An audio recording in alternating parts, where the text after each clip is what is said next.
آج کا یہ جو پروگرام عزیز القدر حضرت مولانا عبداللہ علیمی صاحب، ان کے دعوت محبت پر حاضری ہوئی اور انہوں نے جس انداز میں اس گنہگار کا استقبال کیا اور جس طرح سے انہوں نے عزت افزائی کی، میں دل سے ان کا شکر گزار ہوں۔ ان کے اسکول کی طرف رجحان ہے، مدرسوں کی طرف بہت کم، مکاتب کی طرف کوئی توجہ نہیں ہے، تو آپ کا والدین کے نام کیا پیغام رہے گا کہ آپ نے بچوں کو کس طریقے سے تعلیم دینی چاہیے؟ دنیاوی تعلیم ضروری ہے یا کہ دینی تعلیم ضروری ہے؟ اس کے تعلق سے اہم پیغام آپ کا۔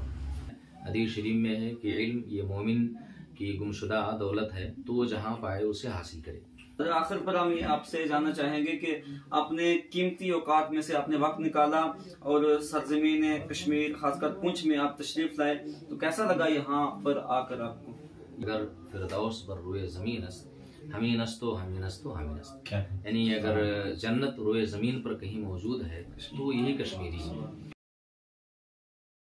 جموں کشمیر کے مسلمانوں کے لیے جو خاص پیغام ہے ماہ ربیع النور شریف کا، وہ یہ کہ آپسی بھائی چارگی بنائے رہیں اور ایک دوسرے کے سکھ دکھ میں شرکت کریں اور ایک دوسرے کے کام آئیں۔ اور سب سے بڑا ناسور جو سماج کا ہے وہ ہے منشیات کا استعمال۔ قرآن حدیث ہی سے نہیں بلکہ میڈیکل سائنس سے ثابت ہے کہ منشیات کا استعمال انسانی صحت کے لیے مضر ہے اور ساتھ ہی ساتھ اللہ و رسول کی ناراضگی کا باعث ہے۔ اس لیے میں ماہ ربیع النور شریف میں امت مسلمہ خاص طور سے صوبہ کشمیر کے نوجوانوں کو خاص طور سے یہ پیغام دینا چاہوں گا کہ آپ ان سب چیزوں سے دور رہ کر کے اور دین کی خدمت کریں، اللہ رب العزت کا دین دنیا کے تمام گوشوں تک پہنچائیں اور نبی کریم صلی اللہ علیہ وسلم کی آمد جو ہمارے لیے باعث رحمت ہے، اس سے رحمت کو زیادہ سے زیادہ عام کریں۔ اور آج کا یہ جو پروگرام عزیز القدر حضرت مولانا عبداللہ علیمی صاحب جو مدرسہ گلشن مصطفیٰ کے استاذ ہیں، یہاں کے ذمہ دار ہیں، ان کے دعوت محبت پر حاضری ہوئی اور انہوں نے جس انداز میں اس گنہگار کا استقبال کیا اور جس طرح سے انہوں نے عزت افزائی کی، میں دل سے ان کا شکر گزار ہوں، ان کے اراکین کا، اس ادارے کے ذمہ داران کا، اور ساتھ ہی ساتھ میں دعا بھی کرتا ہوں اللہ رب العزت انہوں نے جس لائق مجھے سمجھا، اللہ مجھے اس لائق بنائے اور ان سب کو اس تعظیم پر اور اس احترام پر اللہ رب العزت بے پناہ اجر و ثواب عطا فرمائے۔ حضرت آج کل کے ماحول میں اگر دیکھا جائے تو لوگوں کی اپنے بچوں کے تئیں اگر دیکھا جائے تو زیادہ اسکول کی طرف رجحان ہے، مدرسوں کی طرف بہت کم، مکاتب کی طرف کوئی توجہ نہیں ہے، تو آپ کا والدین کے نام کیا پیغام رہے گا کہ آپ نے بچوں کو کس طریقے سے تعلیم دینی چاہیے؟ دنیاوی تعلیم ضروری ہے یا کہ دینی تعلیم ضروری ہے؟ اس کے تعلق سے اہم پیغام آپ کا۔ ایک مسلمان کے یہاں اگر بچے یا بچی کی پیدائش ہو تو اللہ کے رسول صلی اللہ علیہ وسلم کی حدیث پاک ہے، آقا کریم صلی اللہ علیہ وسلم کا فرمان ہے کہ والدین کی طرف سے بچے کے لیے سب سے خوبصورت تحفہ وہ اچھا ادب ہے اور اچھی تربیت ہے۔ میں بچوں کی تربیت اور ان کی تعلیم کے تعلق سے صرف اتنا عرض کروں گا کہ تعلیم ہمارے یہاں ہمارے مذہب اسلام میں صحیح معنوں میں تعلیم میں تقسیم ہے ہی نہیں۔ جو دین کی تعلیم ہے وہ دین کی تعلیم ہی ہے، ساتھ ہی ساتھ دنیا کی جو تعلیم ہے اس کو بھی اگر خدمت دین کی نیت سے حاصل کی جائے تو وہ بھی دینی کی تعلیم ہے۔ ایک طرح سے ہمارے یہاں اسی کوئی تقسیم نہیں ہے، ہر علم اسلام کا علم ہے۔ حدیث شریف میں ہے کہ علم یہ مومن کی گمشدہ دولت ہے، تو وہ جہاں پائے اسے حاصل کرے۔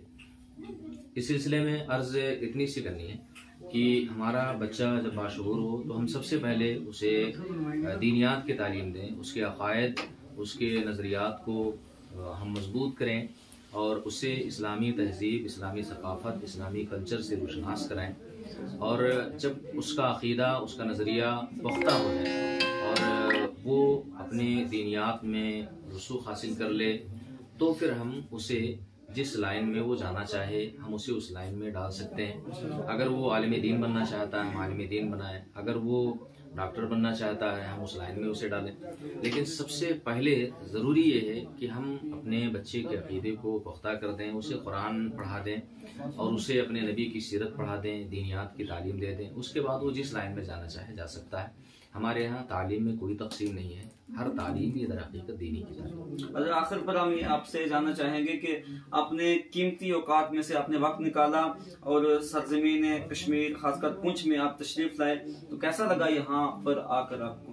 یہاں پر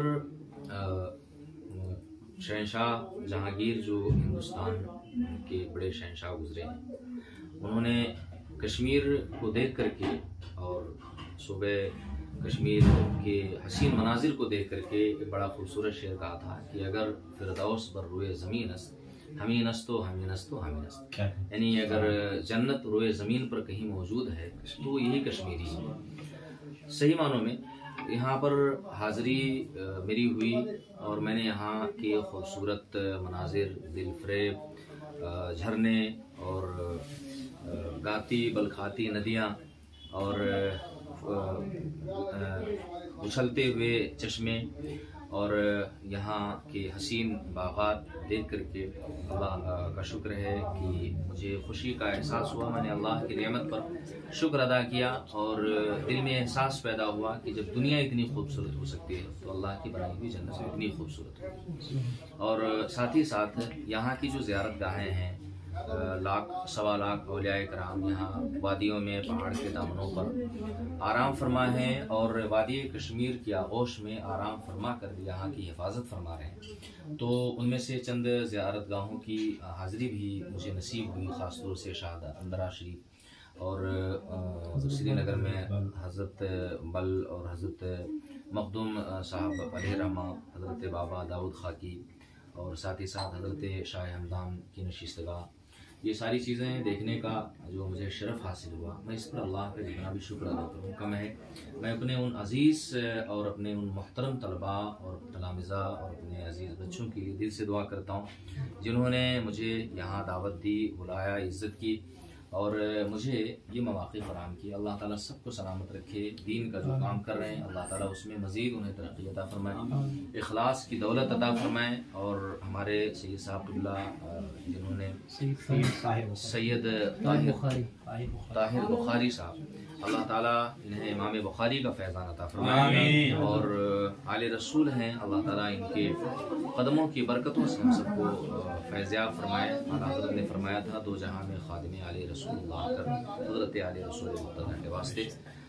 السلام علیکم ورحمۃ اللہ. بہت بہت شکریہ، آپ اپنے قیمتی اوقات میں سے وقت نکال کر کے ہمیں اپنے خطاب سے اور اپنی دعاؤں سے نوازنے کے لیے یہاں سنئی میں تشریف لائے. میں اپنی جانب سے اور تمام اس علاقہ کے اراکین کمیٹی کی جانب سے، امام صاحب کی جانب سے آپ کا بہت بہت شکر گزار ہوں.